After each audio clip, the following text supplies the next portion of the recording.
We would like to welcome you to this women's panel where we are extending the conversation for this series that we're going through here at Chase Oaks. So I got a doozy of a first questions for you ladies, if you're ready. Okay. What does it mean to you to be a woman? There's a lot of trying to juggle your different jobs and your different hats. I mean, you've got your work, Krista, and then the fun Krista, who is so much more awesome than the work Krista. And then you've got the mom Krista and the wife Krista and the daughter Krista. And you've got to figure out how to balance, chasing after the kids and keeping them from throwing a tantrum, dealing with your husband and make sure y'all's relationship's solid and he's not throwing tantrums, and make sure that you're taking care of yourself so that you're not throwing tantrums. And it's just a lot of kind of being in panic mode, holding everything together all the time. Mm-hmm. Meanwhile, also looking amazing, right, and making sure that, you're meeting all the status quos that we're all supposed to meet, which is so exhausting. So exhausting. Yes, totally. Yes. Speaking of exhausting, any barriers that you feel like you experience as a woman? Sometimes I feel left out as a woman, or anything that you want to... Well, barriers in what way? Work or play? What comes to mind first? I always wished that when my son was growing up, that somehow I could stay home, being a single mom. And not having that opportunity, I always felt like there was something I was missing. And then I would find myself defensive in, like school meetings and things like that, because I felt like if I could give more, then, he would be doing better. Or if I were around more, things would be better. If I could change something about me, then my circumstances would be better. And so that's probably been a big barrier for me, is just trying to kind of relax into, I'm not responsible for everything and everybody all the time. I'm just responsible for this little space right here. And, I try to be the best that I can be in this body, in this moment right now, and not get so overwhelmed with all the things out there that the world tells me I'm supposed to be or do or think, Right. Right. Okay, so this one's kind of tough, at least it is for me. Do you compare yourself to someone or something? And if so, who? Every single person Every woman that out breathes there. oxygen. Really? Yes. All the people. I mean, I know Everybody. it comes as a surprise. Everyone. Everyone. Sometimes I just walk up to people with a ruler and just go, yes, no, yes. Yes. Yeah. That's the answer. Why do we do that? Why do we do that, Stephanie? So dumb, right? Tell me so I can wish that I had that answer. No, go ahead. I think it goes back to us having this high standard on ourselves. Mm-hmm. It's like you have to be it all, you have to do it all. Yeah. And when we look at other people and we think, well, everyone puts their best forward on social media. And so we see like the highlight reel of everyone's life and we're like, man, I didn't look that good when I went to the grocery store today, or whatever. And so it's just like we compare each other to everyone's highlight reels and we compare each other to everyone else's best days, and it gets muddy. Right, exactly. So then the question is begging to be asked, where do you get your identity from? I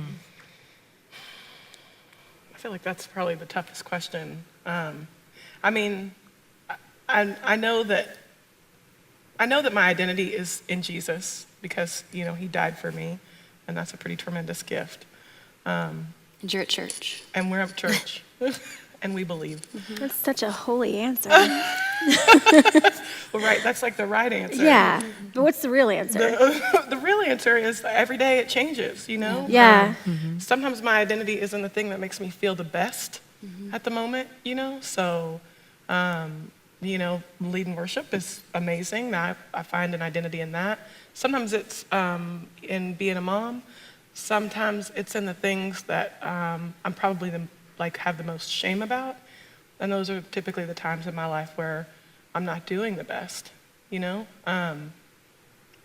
I will carry an identity that, I'm not good enough, or Not to get too heavy, but that can really trip me up, you know, mistakes I've made in the past, or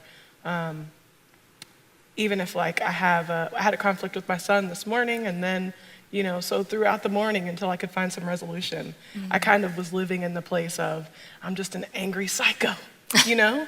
And I don't know, maybe I'm speaking out of turn, but that's, I think it just depends on where I am in that day and what's going on in my life, and I kind of wrap myself in that in the moment. And I think that a lot of the time that's a mistake, you know, because if I come back to what the right answer is, then my identity is in Jesus, Sure. you know, that's who I am, and I don't have to strive so hard, you know, to be good or bad, because I'm kind of black or white. Yeah, every day is like a new building block. You know, some days you just wake up and it's like the canvas is blank again, and you're trying to build who you are every day. At least I am. You know, it's never the same, or it's seasonal. But I do think after a certain age, you begin to start to mold yourself the way you really want to be. You know, Yeah. all that other outside stuff, you know, no longer, you know, like stilettos. Who created those? Yeah. That no longer becomes the norm. And so you start being, what is it that I like, and what pleases me, and what makes me happy, and who I am. And then that's where the new you starts to come into play. You're no longer dressing for someone else per se. You're now becoming you. And that radiates. I Yes. feel like Yeah. that radiates off of, you know, any human being. It's like, you know, like this radical self-care kind of, you know, I'm just going to be the very best version of me that I can be, because that's really my only choice. I stopped trying to be like everybody else. Yeah. And all of a sudden, you know, it's like your skin fits, Exactly. finally. Well, mine kind of takes a totally different turn, but I'm just going to go there because of the nature of who I am. Because I went through recovery, and because I had like those times, I was in years of recovery, I find my identity in kind of my recovery journey. Because like when you, I know everyone says like recovery is a road, it's a journey, there's never a destination, but we say that, but like once we go through it and like we get our, you know, pin or whatever, our little medal for going through therapy, it's like you kind of feel like you do need to have everything together now. And like even right now I'm in a season where I think I need to go back, because I kind of I've gotten into some old habits and some old mindsets that I need to get back.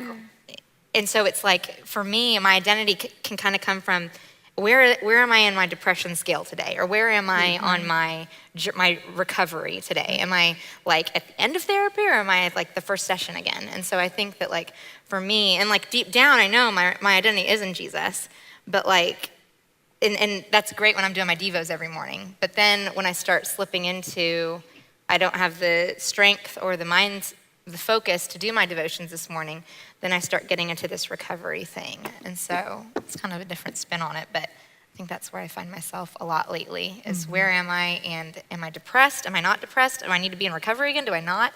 And what that looks like, so.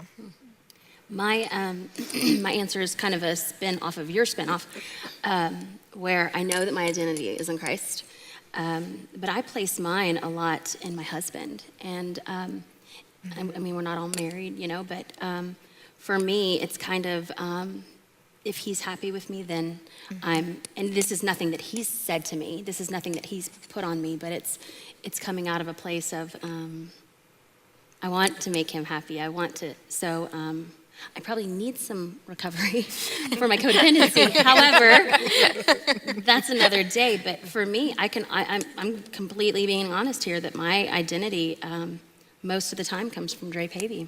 Have I asked this one? When have you felt left out as a woman?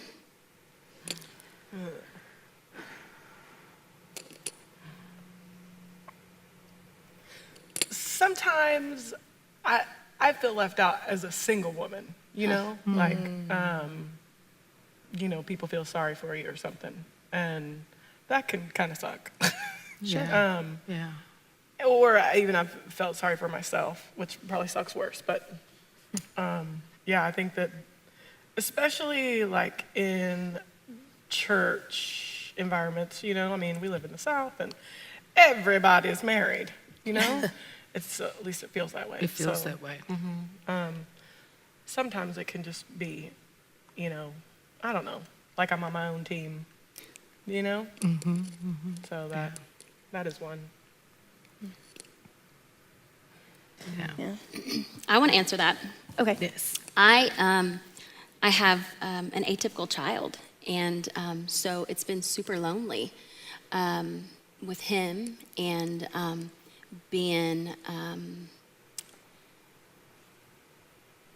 what he needs as a mom, and then not feeling like I have to justify my child to people who have normal children. And so it's been a funky little balance and a little dance that is not very fun. And initially, I felt left out. And then I think I grew into my skin, kind of like you were saying, where I was like, I'm cool. I don't even need these girls anyway. I don't need to be friends with y'all. So maybe that comes with age. I don't know if that's kind Maturity. of... Yeah. If that's Yeah. what you were saying, but it was lonely. Those first years were super duper lonely. Can we sidebar? Yeah.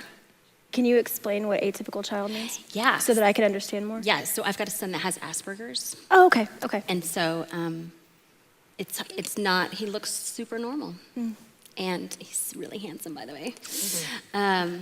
But what that has meant for even our family, but me more as a woman, is feeling left out. And initially, even with Dre, I mean, it was hard for him as a father to realize that this is something that, we're dealing with. And so that felt kind of lonely too. So I guess that's why I asked that question. But don't have any more left out stories? I had one more Okay. on that note. I always felt left out, like in like the PTA environment. Not that there's anything wrong with like being the mom who can like be there for stuff. There was definitely some envy. That probably is a group of people that I've spent a big part of my life comparing myself to. But at the same time, when I tried to do those things, I can remember like going to someone's big house and bagging hot dogs for something when my son was in elementary school. And, the women, they just knew each other because they did this, like this was their thing. They did this stuff together. I had gotten an email, like 6 or 8 weeks prior, and so I scheduled a day off and, went to this strange house where I didn't know anybody, and, and I'm putting hot dogs in bags, like, what am I doing here? And it's just a totally different life, a beautiful life that I'm envious of, but at the same time, like that's just not been my path or my plan, and there's never been a road that led me there, so I'm not sure why. I've always been taking these right turns, hoping to have a big house and, people at my house bagging hot dogs, because hot dogs are delicious. But, Yes, they are. I feel like Hot dogs are I'm delicious. sorry. Yeah, I'm always hungry. Sorry, I don't know why that struck me. working moms wish they could be stay-at-home moms, and stay-at-home moms wish they could be working moms. Yeah. And it's just a battle. Or that- you're both. Or you're both. You work 25 hours and then you have your baby, Which- and then it's like you feel like you're not doing anything well because you're constantly driving everywhere. And then it's like even when you're working from home, Frank's in his jumperoo, like, like jumping around. And it's like I should be down. I'm answering these emails for all these people that need me, but my baby's over here jumping around by himself, happy as a little clam. But Right. I want to be over there jumping with him too. And so then it's just like I'm not being enough as a mom, but I'm not giving enough to work. So it's like you're in this weird limbo stage where you feel like you're half-hearting everything. So is that Exactly. something that, are we feeling like we need recognition? I mean, not to step on your toe, but are we feeling like we're needing recognition or that we're missing something? Because we feel like somehow or another the juggling is the either or. I totally need recognition all the time. You know? Like Amazing. no, like, and I'll like sit down on the couch with poor Chip, and I'm like, do you like dinner? I worked 6.5 hours today and I did this and I gave Frank a bath and then he pooped all over me and then this happened and this happened. And it's like, poor Chip's like, I told you dinner was really good and I said, thank you for doing all, and so it's like, yes, I do need recognition and it's sad, like it shouldn't need that, but like I own that, I need it. Yeah. Fill in the blank. This is how I perceive my femininity. I think when I feel confident, I feel very feminine. And I don't know why. That's just the word that keeps popping in my head. But the days when I'm real self-assured and like I know what I'm doing and I know who I am and all that, I feel very like strong woman. What makes those days those days? Devos in the morning, straight up. Seriously. Straight up, Jesus time in the morning. If I don't have it, then Chip knows the days I've had my Devos and the days I haven't.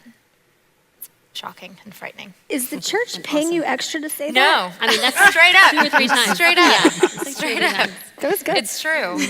Yeah. So I wish I had a less Jesus-y, churchy answer, but that's what it is. No, that's good. That's good, because I think strength does comes from your belief and from that. But yeah, when I feel strong, I just feel sexy. I just kind of get giddy saying that. But yes, you just feel, because you just feel like, yes, I'm in my body and I'm confident, I'm in my mind and everything's good, even though things around me may not be great, but I'm feeling good. I'm feeling like I can go through the day. I have an obsession right now with power, like feeling powerful. I think because I've been working out, but there's being in recovery. I've spent so much time focused on being powerless, and like I turn to God for my power, and that's never, ever, ever going to change. My power comes from Him, but there's been kind of a mind shift for me that, yes, my power comes from God, but God lives in me, you know? And because He lives in me, I am powerful. And that is like as cool as a woman can be, So I want to embrace that and just, be that powerful presence, because some days it feels limitless. And that sounds so cheesy. I just heard myself say that. No, it's cool. But,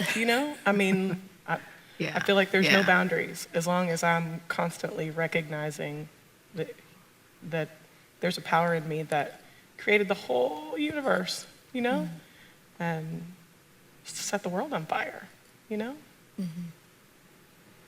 The days that I'm able to get the kids to school on time and like everything's done without fit throwing by them or by me, and I get my car's cleaned and my house is cleaned and I get to work in the yard a little bit and laundry's all put away and then I get to paint my nails and I get my hair done and I take a shower and everything's perfect.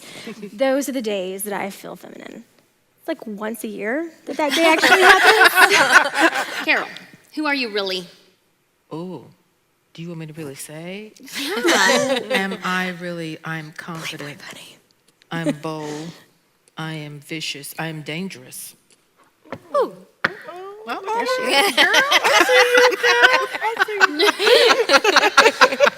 Yes. Stephanie, who are you really?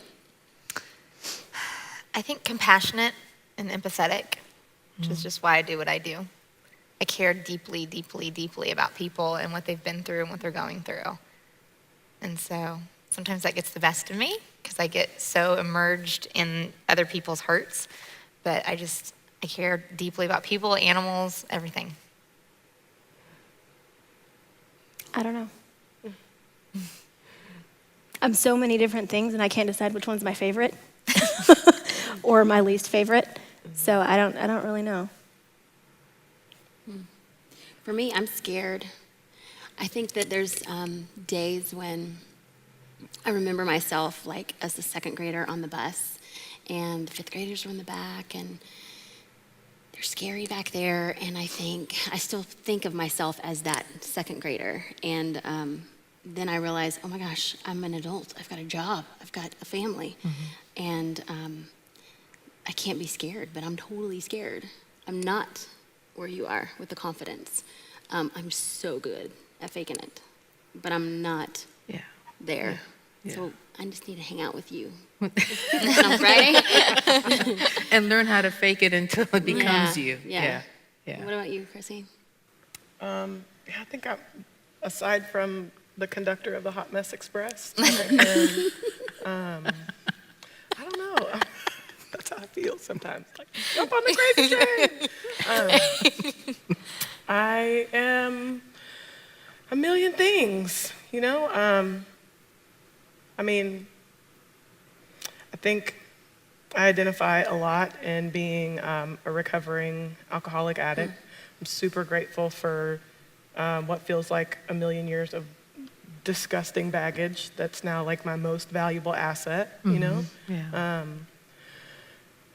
But I'm also, you know, lost and just looking for a path. I feel more confident and self-assured than I ever have in all of my life. And I feel like your whole life you listen to women say, you know, like one day all that stuff's not gonna matter so much, you know?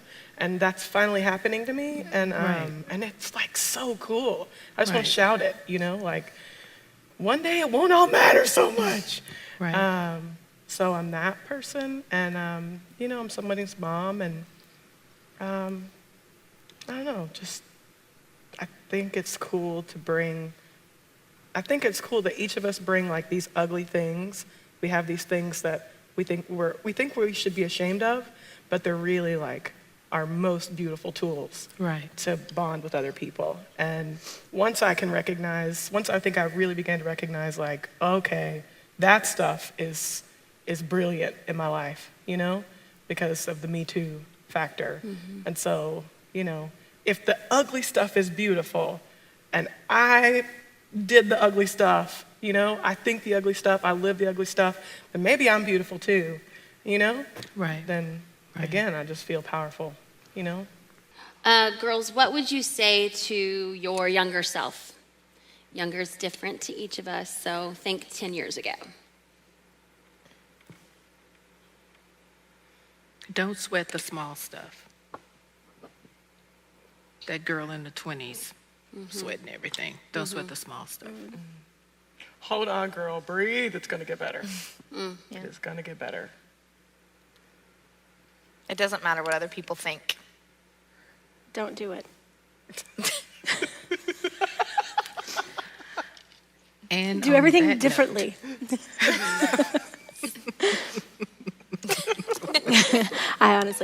There's so much I could say. Because part of me is like, who I am now is because of what I've done and where I've been. Though I would not want to repeat a lot of the things that have happened in my life. If it weren't for those things, I wouldn't be who I am. I may be more awesome or less awesome, depending, I don't know. And so I don't know. I think I'd tell my younger self that you're going to have different friends in 10 years, and you can keep the ones you have if you're good at it. But if not, then you're going to have new ones, and that's fine too. But okay. Wrap it up. Wrap it up. Okay. Thanks for your time, ladies. Thanks for your perspectives on femininity and our culture. We all come from different places, and I've loved learning more about each of y'all. Appreciate you. Thank you. Thanks.